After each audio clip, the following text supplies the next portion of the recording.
जिस दिन पहलगाम आतंकी हमला हुआ था उसके बाद से ही इस देश के अंदर का गुस्सा फूट पड़ा था।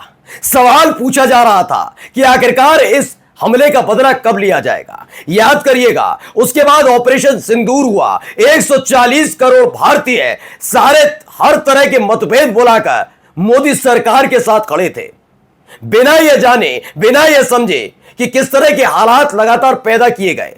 यह देश की सुरक्षा का सवाल था मोदी जी, और इसीलिए हर तरह के मतभेद भुलाकर हर कोई आपके साथ खड़ा था। लेकिन आज जिस तरीके से सीज फायर का ऐलान करना पड़ा है, उसके बाद कई लोगों का गुस्सा फूटा है। वजह भी बताऊंगा, मैं आपको दिखाऊंगा कि आखिरकार यह नाराजगी क्यों है। वजह यह नहीं है कि बात सीज फायर से जुड़ी हुई है, बात यह है कि यह आदेश कहां से आया, यह आदेश का पालन क्यों सरकार को करना पड़ा, क्यों 140 करोड़ भारतीयों के सम्मान से यह खिलवाड़ करना पड़ा, जबकि आतंकी देश पाकिस्तान को सबक सिखाने के बिल्कुल करीब पहुंच चुका था हमारा देश। क्यों अपने देश की भावनाओं को नहीं समझ पाई सरकार। ये तमाम चीजें आज आपको दिखाऊंगा क्यों अचानक से इंदिरा गांधी की बात होने लगी है, जिनका रिकॉर्ड तोड़ने की बड़ी हसरत पालकर बैठे थे साहेब। नमस्कार, मैं हूं प्रज्वल गौतम और आप देख रहे हैं the live TV. The live TV, सच सबसे आगे।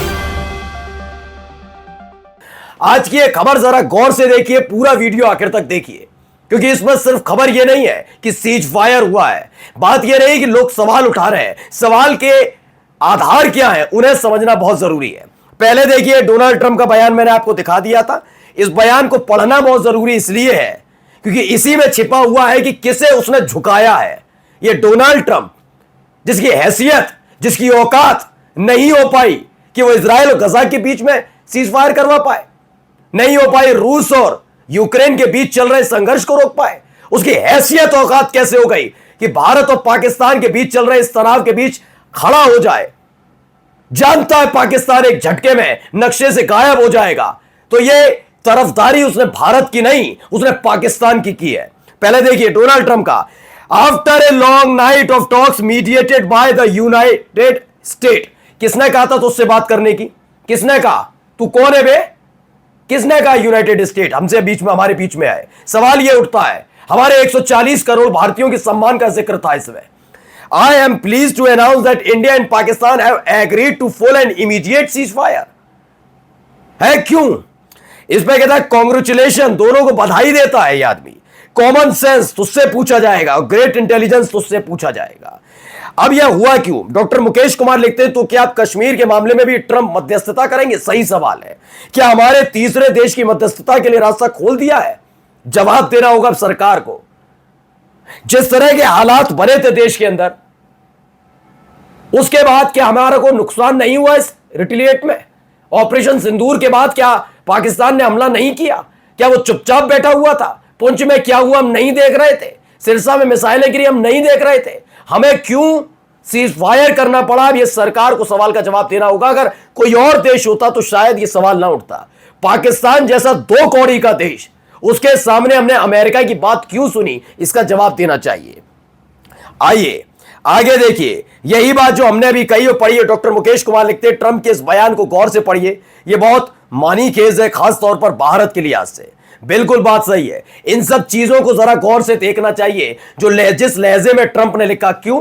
पहलगाम आतंकी घटना के बाद क्या अमेरिका ने और ये डोनाल्ड ट्रंप जो दोस्त बना फिरता है, इसने एक बार भी पहलगाम आतंकी घटना की निंदा करके पाकिस्तान को लताड़ा? दिखाइए बयान, लताड़ वाला बयान दिखा दीजिए, पाकिस्तान को लताड़ा हो। वो तो कह रहा था इन दोनों का बड़ा पुराना मसला है, चल रहा लंबे समय से, और अचानक से बीच में आता है और हम बात मान लेते हैं। हम क्यों बात माने? कौन है ये? आइए अगली खबर आपको दिखाता हूं। ये देखिए, इस आदमी के बयान को शायद आपने सुना हो, मीम्स जरूर बने हैं लेकिन सुनना चाहिए। रिक्वेस्ट किया है भारत को कि तो आप लोग आपके कर्जे की वजह से बच गए, ये कर लो पहले। मैंने अभी पता किया है, यूनाइटेड स्टेट्स ने भारत को बोला है पाकिस्तान पे उंगली मत उठाओ। यार तुम तो धराधम फेंके जा। रशिया ने बोला है पाकिस्तान पे उंगली मत उठाओ। जापान ने बोला है पाकिस्तान पे उंगली मत उठाओ। यूरोपियन यूनियन ने बोला है पाकिस्तान पे उंगली मत उठाओ। उन्होंने बोला इन पाकिस्तानियों का बहुत बड़ा कर्जा हम पर है, जब तक हमारा कर्जा नहीं देते तब तक इन पर उंगली मत उठाओ। अब सोचिए, यह बात शहजाद पूनावाला बीजेपी के इस प्रवक्ता ने कही थी। भारतीय जनता पार्टी के प्रवक्ता का यह बयान अभी का नहीं है कि आज ही दे दिया हो, यह उस वक्त का था जब ऑपरेशन सिंदूर शुरू भी नहीं हुआ था। तो ये क्या बात शहजाद पूनावाला ने सच बोली थी? क्या लगातार हम पर दबाव बनाया जा रहा था? क्या वाकई हमें रोका जा रहा था और आखिरकार अमेरिका ने हमारे को झुका दिया? ये सवाल का जवाब अब बीजेपी को देना होगा, मोदी सरकार को देना होगा, ये याद रखिएगा। चलिए अगली खबर, डॉक्टर मुकेश कुमार, युद्ध विराम, अमेरिका ने मध्यस्थता की, क्या यह भारतीय विदेश नीति के साथ समझौता है? यह सवाल का जवाब देना होगा, क्योंकि आपने इसी बीच कई और फैसले भी लिए अमेरिका को लेकर, जिसमें टैरिफ को लेकर भी मसला है।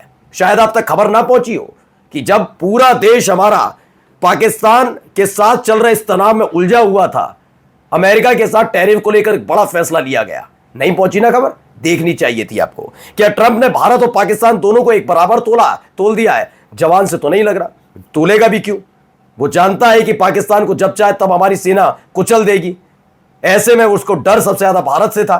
पाकिस्तान का हिमायती बना वो, पहलगाम आतंकी घटना पर लताड़ नहीं लगाई, जूतों के तल्ले ईमान कुचल देना चाहिए था पाकिस्तान का, लेकिन नहीं किया ट्रंप ने। तो किसका हिमायती और हमको यह फैसला क्यों लेना पड़ा, सरकार को बताना होगा। अब आइए अगली खबर।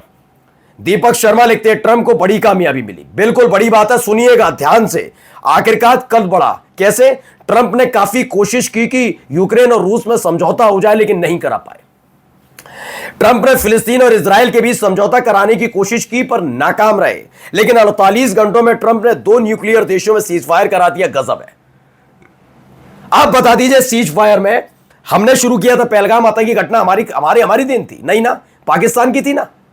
हमें रिटेलिएट करने का अधिकार नहीं था क्या? और उसके बाद क्या वो पाकिस्तान शांत बैठ गया? उसने हमले नहीं किए क्या?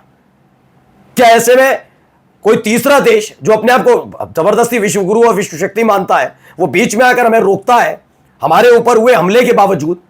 तो किसकी हार है इसमें? कौन पीछे हटा, किसे झुकाया, कौन दबाव में आया, यह हर कोई जानता है, समझाने की जरूरत नहीं है। आइए, द लाइव टीवी आपका अपने चैनल ने एक पोस्ट किया है। पप्पू यादव का बयान है, प्रधानमंत्री जी, अमेरिका को बाप बनने नहीं दिया जाए, युद्ध विराम हो लेकिन भारत की शर्तों पर हो। भारत जैसे महान देश के साथ संबंध में घोषणा अमेरिकी राष्ट्रपति किस हैसियत से कर रहा है? यह भारत की प्रभुता पर हमला है। सही बात है, अगर यह हुआ भी था तो ये भारत और पाकिस्तान को ऐलान करना वो करते, हम यहां करते। आप आगे आकर कहते, प्रधानमंत्री को बोलना चाहिए था, लेकिन नहीं बोला गया। किसने बोला? डोनाल्ड ट्रंप ये ऐलान करता है ये। अब आइए, रोनी सिंह लिखती हैं, चुनाव लड़ने और युद्ध लड़ने में फर्क होता है, यूं ही कोई इंदिरा गांधी नहीं बन जाता। क्यों चर्चा हुई इंदिरा गांधी की, आप सब जानते हैं। 1971 में इसी पाकिस्तान को घुटने के बल ला दिया था। 2 फाड़ तो किया ही था, घुटने के बल लाए थे।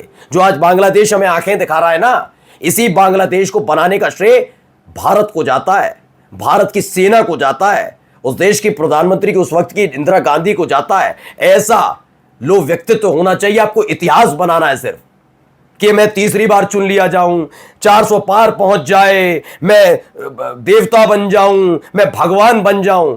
ये तब बना जाता है, जनता की भावनाओं को समझना सीखिए। भड़काने वाली भावनाएं नहीं होनी चाहिए।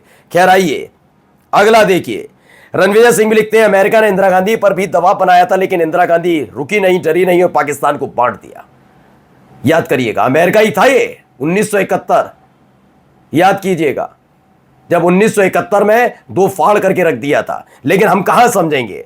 हमें वीजा नहीं दिया इतने सालों तक, मैं मुख्यमंत्री था, मुझे वीजा नहीं दिया, उसकी भड़ास निकाल रहे हैं क्या आप? उठाकर देखिए, हमारे देश के प्रधानमंत्री सबसे ज्यादा किस देश के विदेशी दौरे पर गए? रूस के साथ हमारे अच्छे संबंध है, कितनी बार रूस गए, कितनी बार अमेरिका।